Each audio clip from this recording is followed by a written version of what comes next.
নবম দশম শ্রেণীতে প্রায় প্রত্যেকটা শিক্ষার্থীর মধ্যে একটা কমন ভ্রান্ত ধারণা থাকে, সেটা হচ্ছে জীববিজ্ঞান মনে হয় মুখস্থ করার বিষয় এবং মুখস্থের বাইরে কোনো অপশন নেই। কিন্তু আমি বলবো এটা হচ্ছে সবচেয়ে ভুল ধারণা জীববিজ্ঞানে খারাপ করার পেছনে। তুমি যদি জীববিজ্ঞানকে বুঝে পড়ো এবং হচ্ছে একটা সিকোয়েন্স মেনটেন করে পড়ো, তাহলে জীববিজ্ঞানে তুমি সবচেয়ে ভালো মার্ক করতে পারবা, ইভেন হচ্ছে কি 80+ মার্ক আনতে পারবা। তো জীববিজ্ঞানে ভালো করার জন্য তোমার কিছু স্ট্র্যাটেজি মেনটেন করতে হবে। সেটার প্রথমটা হচ্ছে বুঝে পড়তে হবে। তুমি যে পার্টটাই পড়ো না কেন, জীববিজ্ঞান হচ্ছে বুঝে পড়ার গুরুত্ব মানে হচ্ছে তোমার অপরিসীম। তোমার বুঝে পড়তেই হবে। তুমি যদি মুখস্থ করো, ধরো কোষ বিভাজনের অধ্যায়টার কথাই যদি বলি, মাইটোসিস কোষ বিভাজনের কথা যদি বলি, তাহলে হচ্ছে প্রোফেজ ধাপ থেকে অ্যানাফেজ ধাপ পর্যন্ত যে প্রত্যেকটা ধাপ আছে, এই যে হচ্ছে প্রথমে তোমার নিউক্লিয়াসটা ছিল, বিভক্ত হইলো, ক্রোমোজোম গুলা প্রথমে একসাথে থাকে, এরপরে অর্ধেক হয়ে যায়, এরপরে হচ্ছে মেরুমুখী হয়ে যায়, এই যে বিষয়গুলা সিকুয়েন্সিয়ালি তুমি যদি মনে না রাখো বা বোঝার চেষ্টা না করো, তুমি যদি শুধুমাত্র মুখস্থ করো, পরীক্ষার হলে গিয়ে তোমার একটা না একটা প্যাচ লাগবেই, যে আসলে কোন পার্টে গিয়ে ক্রোমোজোম গুলো অর্ধেক হয়ে গেল, কোন পার্টে গিয়ে মেরুমুখী হয়ে গেল, কোথায় গিয়ে আবার হচ্ছে একদম পূর্বের অবস্থায় ফিরে গেল। মুখস্থ করলে এই কনফিউশনটা ক্রিয়েট হবে। সো বুঝে পড়া সবচেয়ে ইম্পর্টেন্ট কাজ হচ্ছে আমার কি, বুঝে পড়া। দ্বিতীয় কাজ যেটা হচ্ছে, সেটা হচ্ছে আমরা নবম দশম শ্রেণীতে যখন জীববিজ্ঞানে ফিগার গুলা দেখি, তখন আমরা অনেক বেশি ভয় পেয়ে যাই এবং হচ্ছে ফিগার না দিয়েই পরীক্ষার হলে, ফিগার না চেষ্টা করে, না প্র্যাকটিস করে, না একে আমরা কি করি, পরীক্ষার হলে বসি। তো এটা হচ্ছে আমাদের সবচেয়ে বড় বোকামি, যে ফিগার ফিগার যদি আমি সব থেকে স্ট্যান্ডার্ড, সবার থেকে যদি এগিয়ে থাকতে চাই, তাহলে জীববিজ্ঞানে আমার যেটা করতে হবে, যেখানে ফিগার চাবে সেখানে তো ফিগার দিবই, যেখানে ফিগার চাবে না কিন্তু ফিগার দেওয়ার অপশন আমার কাছে থাকবে, সেখানে আমার কি করতে হবে, ফিগার দিতে হবে। তুমি যদি ফিগার দাও, তাহলে তোমার খাতাটা আর 10 জনের থেকে স্ট্যান্ডার্ড থাকবে, দেখতে সুন্দর লাগবে এবং টিচারদের আকর্ষণ তাড়াতাড়ি করবে। তো ফিগার দিতেই হবে তুমি যদি জীববিজ্ঞানে ভালো করতে চাও। 3 নাম্বার কাজ যেটা করতে হবে, সেটা হচ্ছে খাতাটাকে ক্লিন রাখা। যদি ভালো মার্ক পেতে চাও, তাহলে আমার কি করতে হবে, খাতাটাকে ক্লিন রাখতে হবে। খাতাটাকে ক্লিন কিভাবে রাখবা? বাংলাদেশে একটা কনসেপ্ট আছে যে হচ্ছে খাতা যত বেশি ভরা থাকে, টিচাররা মনে হয় তত বেশি মার্ক দেয়। এটা যতটা সত্য, তার চেয়ে বেশি সত্য হচ্ছে তোমার খাতাটা যত বেশি অর্গানাইজ থাকবে, ক্লিন থাকবে, কাটাকাটি কম হবে এবং হচ্ছে প্যারা করে লেখা থাকবে, টিচাররা ওই খাতাটা দেখে সবচেয়ে বেশি ভালো মার্ক দেয়। যখন তুমি কম মার্কের আনসার করবা, তখন তো আসলে প্যারা করার দরকার নাই। কম মার্কের আনসারে একটা প্যারা সাধারণত থাকে জ্ঞানমূলকে, সেটা তুমি লিখলা। যেটা হয় খ, গ, ঘ যে প্রশ্নগুলা থাকে, সেইগুলাতে আমার একটু স্ট্র্যাটেজি, অর্গানাইজ, ক্লিন করার অপশন থাকে। ক মার্কে কাকে বলে, কি বুঝায়, এই জিনিসটাই হচ্ছে আমার কি থাকে। কিন্তু খ মার্কে যেহেতু একটু পেঁচায় আসে, যে ধরো আহ জটিল টিস্যুকে কেন পরিবহন টিস্যু বলা হয়, ধরো এই জিনিসটা আসলো তোমার প্রশ্নে। এখন কথা হচ্ছে জটিল টিস্যুকে কেন পরিবহন টিস্যু বলা হয়, এটা তোমার আনসার করার আগে দেখতে হবে এখানে পার্ট আছে কয়টা, কয়টা পার্ট আছে, জটিল টিস্যু একটা, পরিবহন টিস্যু একটা, তাই তো?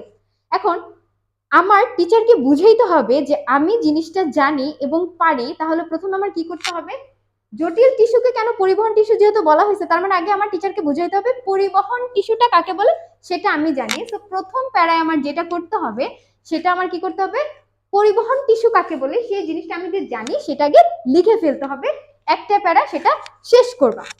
দ্বিতীয় প্যারায় তুমি কি এবার পরিবহন টিস্যুর সাথে যে জটিল টিস্যুর কিছু সামঞ্জস্যতা আছে, মিল আছে, সেই জিনিসটা তুমি বুঝাবা, যে জটিল টিস্যু আসলে কি করে, কোষের মাধ্যমে কি কি জিনিস পরিবহন করে বা শোষণ করে নেয়, তাই তাই তোমার কি করে, জটিল টিস্যুকে পরিবহন টিস্যু বলা হয়। তো আমার হইলো কিনা যে ক নাম্বার আমার কোনো অর্গানাইজ করার বা হচ্ছে অপশন নেই। অর্গানাইজ বলতে আমি কাটাকাটি করবো না, 1 মার্কসের জন্য যদি আমি 1 মার্কই পেতে চাই, ক নাম্বারে কোনো কাটাকাটি করবো না। খ নাম্বারে যেহেতু আমার অপশন আছে, আমার কি করতে হবে, খ নাম্বারে দুইটা অপশনকে আমার, দুইটা প্যারাকে আমার কি করতে হবে, অর্গানাইজ করতে হবে। প্রথম প্যারায় বুঝাইতে হবে আমি কোয়েশ্চেনটা বুঝছি, দ্বিতীয় প্যারায় আমার বুঝাইতে হবে যে কোয়েশ্চেনের সাথে যা চাইছে সেটার যে সামঞ্জস্যতা আছে সেটাও আমি জানি। ক্লিয়ার? তো এই জিনিসগুলো যদি তুমি আমার কি করো, আহ, বুঝে বুঝে শুনে পড়ো, ফিগার আঁকাও এবং খাতাটাকে ক্লিন রাখো, তাহলে জীববিজ্ঞানে কি করা ভালো করা সম্ভব। ঠিক আছে। তো আরেকটা জিনিস হচ্ছে এমসিকিউতে কিভাবে ভালো করব। এমসিকিউতে যদি ভালো করতে চাও তাহলে বই পড়ার কোনো বিকল্প নাই। ঠিক আছে, বই খুব ভালোভাবে পড়তে হবে, প্রত্যেকটা চ্যাপ্টার পড়তে হবে। যেহেতু এসকিউ কিংবা সিকিউতে আমার কি থাকে, স্কিপ করার অপশন থাকে, কিন্তু এমসিকিউতে আমার স্কিপ করার কোনো অপশন থাকে না। যা আসে ঠিক তাই থেকে আমার আনসার করতে হবে, খুব একুরেট হইতে হবে, কোনো কনফিউশনের অপশন রাখা যাবে না। সো এমসিকিউতে ভালো করার জন্য আমার কি করতে হবে, প্রথমে বইটাকে খুব ভালো করে পড়তে হবে। এরপরে তোমার সামনে যে টেস্ট পেপার, যে গাইড বুকটা আছে, সেটার একদম শেষ পেজে তোমার কিছু তোমার নৈবিত্তিক থাকে, যেটা হচ্ছে তোমাকে নিজেকে টেস্ট করার জন্য বা যাচাই করার জন্য দেওয়া থাকে। তুমি সেগুলো চট করে সলভ করে ফেলবা।